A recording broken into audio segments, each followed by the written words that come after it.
بسم اللہ الرحمن الرحیم رب اشرح لی صدری ویسر لی امری واحلل عقدۃ من لسانی یفقہوا قولی۔ آج ہم جو سبق پڑھیں گے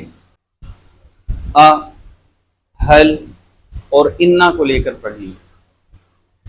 پچھلا جو ہم نے سبق پڑھا تھا وہ ماں اور لیسا کو لے کر پڑھا تھا، اور ہم برابر جملہ اسمیہ ہی پڑھ رہے ہیں، یعنی جملہ اسمیہ میں ان حرفوں کا استعمال، ان لفظوں کا استعمال کس طریقے سے ہو رہا ہے۔ سب سے شروع میں ہم نے جس کو پڑھا تھا وہ تھا مثلا مبتدا اور خبر الرجل صالح، ترجمہ کیا تھا؟ آدمی نیک ہے، یہ اس کا ترجمہ ہے۔ اس کے بعد اب اس کو تسنیہ بنا لیں آپ، الرجلانی صالحانی، دو آدمی نیک ہیں، الرجال صالحون، تمام آدمی نیک ہیں۔ بہرحال یہ تو ہو گیا یہ مبتدا اور خبر۔ کل ہم نے جو پڑھا تھا، ہم نے پڑھا کہ ماں اور لیسا کا استعمال، یعنی نفی میں۔ اب تک تو ہم نے مثبت کو پڑھا تھا، پھر ہم نے نفی کو پڑھا۔ پہلے ہم نے مثبت کو پڑھا، پھر ہم نے نفی کو پڑھا۔ نفی میں ہم نے کیا پڑھا؟ مثلا ماں کو ہم نے پڑھا تھا جس کے معنی نہیں ہوتے ہیں، مر رجل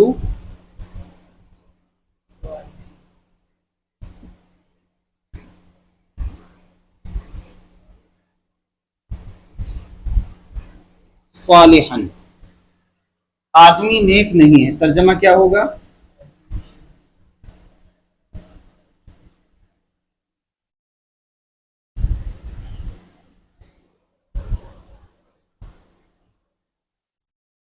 نہیں ہے۔ پھر ہم نے پڑھا لیسا کو، لیسا الرجل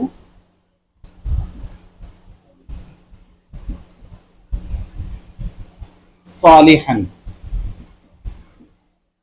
اور ہم نے حرف جر کو بھی پڑھا تھا بی۔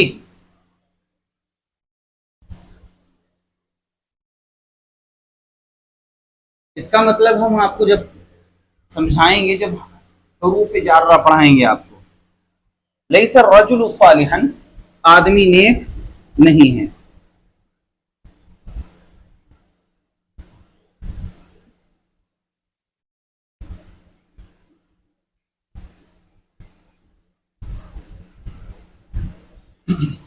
اور ہم نے آپ کو بتایا تھا کہ اگر آپ یہ چاہتے ہیں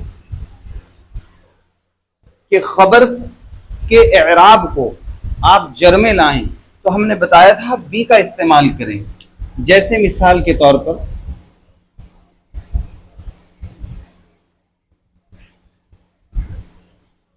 لیس الرجل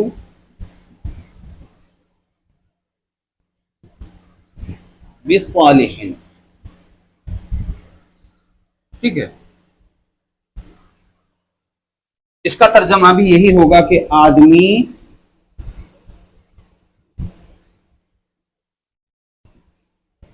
نیک نہیں ہے۔ تو اس کا بھی ترجمہ یہی، اس کا بھی یہی، اور اس کا بھی یہی۔ مگر آپ دیکھ رہے ہوں گے یہاں استعمال ماں کا ہوا ہے، یہاں لیسا کا، اور ان دونوں کی وجہ سے فرق دکھائی دیا آپ کو کہاں؟ خبر کے اوپر، کہ خبر نصب میں آ گئی ہے۔ اس کے بعد ہم نے آپ کو سکھایا تھا کہ بی حرف جر کا اگر استعمال کرتے ہیں تو خبر جر میں آ جائے گی، جیسے لیس الرجل بصالح۔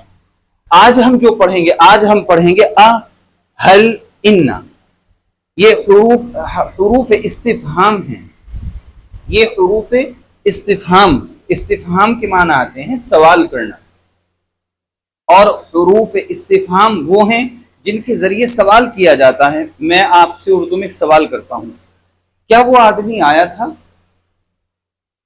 اب دوسرا جملہ بولتا ہوں، آدمی آیا تھا، بس کیا ہٹا دیا؟ تو کیا کے ہٹانے سے آپ کو لگا کہ کوئی خبر دے رہے ہیں، اور جب میں کیا استعمال کر رہا ہوں، کیا آدمی آیا تھا، تو انداز بھی بدلا اور معنی بھی بدلے، اور سوال بنا کہ کیا آدمی آیا تھا، تو اب آپ میرے سوال کا جواب دیں گے کہ جی آدمی آیا تھا۔ تو حروف استفہام ہماری زبان میں کیا ہے، یہ ہم انداز سے بھی پوچھتے ہیں۔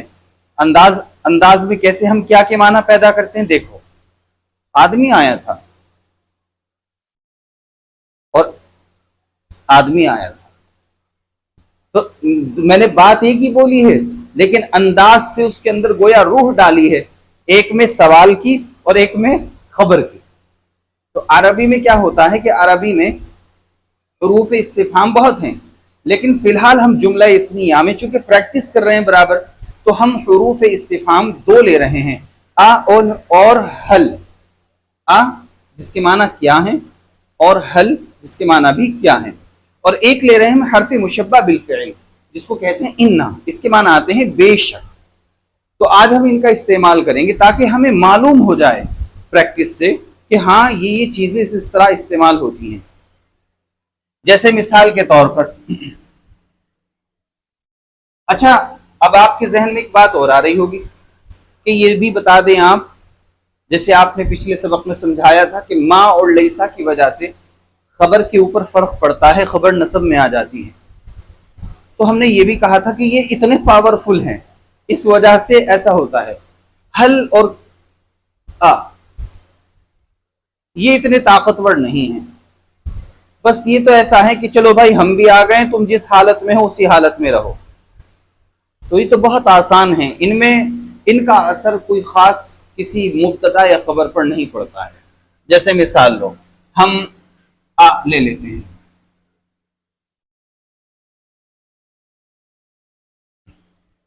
تو اب یہ فی الحال ہو گیا الرجل صالح، کیا آدمی نیک ہے؟ بس یہاں کیا ہی لکھنا پڑے گا مجھے، کیا آدمی نیک ہے؟ الرجل، لیکن عربی میں یہ جھٹکے بازی پسند نہیں ہے، جیسے یہ پسند نہیں ہے عربی میں، تو ہم اس کو کیا کریں گے، حمزہ کو